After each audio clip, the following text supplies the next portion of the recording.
Buongiorno e ben ritrovati al TG di Prealpina.it. In apertura una notizia di cronaca. È arrivato in piazza Montegrappa il corteo del Varese Pride 2022, la festa colorata organizzata in difesa dei diritti di chi potrebbe rischiare di sentirsi discriminato per il proprio orientamento sessuale. In strada oltre 1 migliaio di persone con la voglia di colorare il centro della città e manifestare in difesa della tolleranza nei confronti delle persone con orientamento sessuale e identità di genere minoritari. Il corteo è partito alle 15:30 da Via Sacco, di fronte a Palazzo Estense. È la prima edizione della manifestazione organizzata da Arci Gay per il riconoscimento dei diritti di lesbiche, gay, bisex, trans, intersex dopo i 2 anni di sospensione causa Covid. Il corteo, patrocinato dal Comune, si sta concludendo in questo momento con gli interventi pubblici e momenti di intrattenimento. Continuiamo con la cronaca. Doppia tragedia tra ieri e oggi in Canton Ticino. A mezzogiorno di oggi a Caslano, località non distante dal confine di Ponte Tresa, è scattato l'allarme per un uomo scomparso nelle acque del lago. Il corpo dell'uomo, un 78enne di nazionalità francese, è stato rinvenuto a circa 15 metri dalla riva, a oltre 5 metri di profondità. Ieri un ragazzo di 14 anni è invece annegato al pozzo di Tegna, nel distretto di Locarno. Secondo una prima ricostruzione da parte della polizia cantonale, il ragazzino si era trovato in difficoltà dopo essersi tuffato nel fiume e non è più riuscito a riemergere. Ad Angere invece falso allarme per una donna che sembrava scomparsa nel lago e che invece aveva solamente deciso di farsi una nuotata al largo. Si è alzato in volo anche l'elicottero dei vigili del fuoco, ma finito il bagno la donna è tornata a riva da sola. E ora torniamo a Varese per scoprire che dopo Milano, questa è la città dove in Lombardia più si è avvertito il rincaro delle bollette di gas ed energia elettrica. In base a uno studio pubblicato oggi, il rincaro non è infatti stato omogeneo su tutto il territorio nazionale. Il record a Bolzano, dove le bollette sono aumentate del 109%, mentre a Cagliari e a Napoli l'aumento è stato solo del 53%. In Lombardia la città dove le bollette pesano di più è appunto Milano, dove sono aumentate del 78,2%. Appena un decimo di punto percentuale più sotto si colloca Varese, dove gli aumenti di gas ed energia elettrica sono nell'ordine del 78,1%. E ora spostiamoci a Legnano. Lo stabilimento manifattura di Legnano è in cerca di un suo futuro. Lo scorso settembre l'immobile è stato acquistato da Officine MEC, società del gruppo Consonni specializzata nel recupero delle aree dismesse.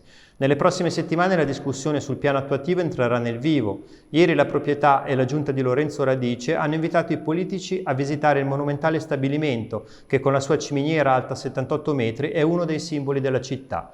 Vediamo il servizio di Luca Nazzari con immagini di Walter Todaro.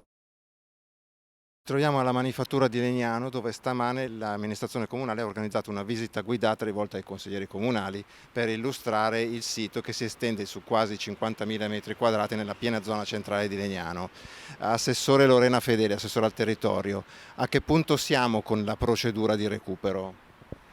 Allora, come sappiamo, fortunatamente abbiamo una proprietà oramai da qualche tempo che ha acquistato questo bene, quindi siamo passati da un liquidatore che aveva come obiettivo ovviamente la vendita dell'immobile ad un operatore che è intenzionato a operare su questo immobile, quindi affrontare la riqualificazione e ripensare questi spazi che dovranno comunque essere riconnessi alla città di Legnano.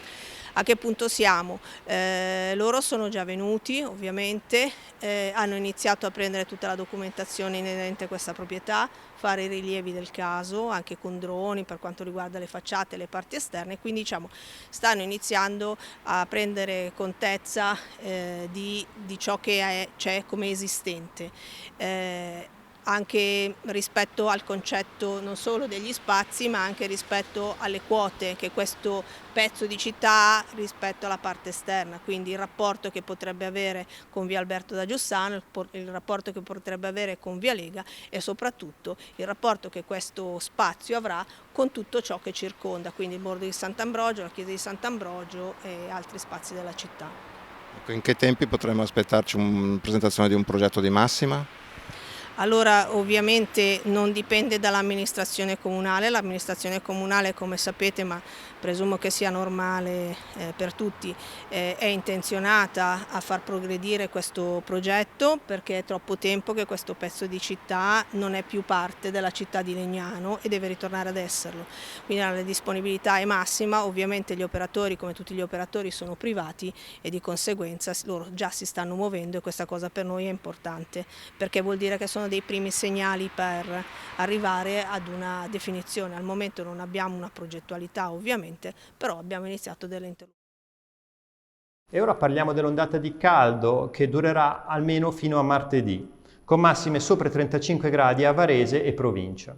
Intanto inizia a preoccupare anche l'allarme siccità, che sta assumendo proporzioni da record. Le previsioni meteo per i prossimi giorni confermano una situazione che, se non è da emergenza totale, poco ci manca. Basta dare un'occhiata al sito internet del Centro Geofisico Prealpino di Varese per rendersene conto. L'anticiclone africano, si legge nel sito, si estende stabilmente sull'Italia, prolungando almeno fino a martedì la prima ondata di calore di quest'estate. Il caldo si farà più afoso da lunedì, con aumento della nuvolosità pomeridiana, lunghi rilievi e debole rischio di qualche temporale, che non sarà comunque in grado di colmare il pesante deficit idrico accumulato fin dall'inverno. E questa era l'ultima notizia. L'appuntamento con il TG di Prealpina.it torna domani alle 19. Una buona serata a tutti.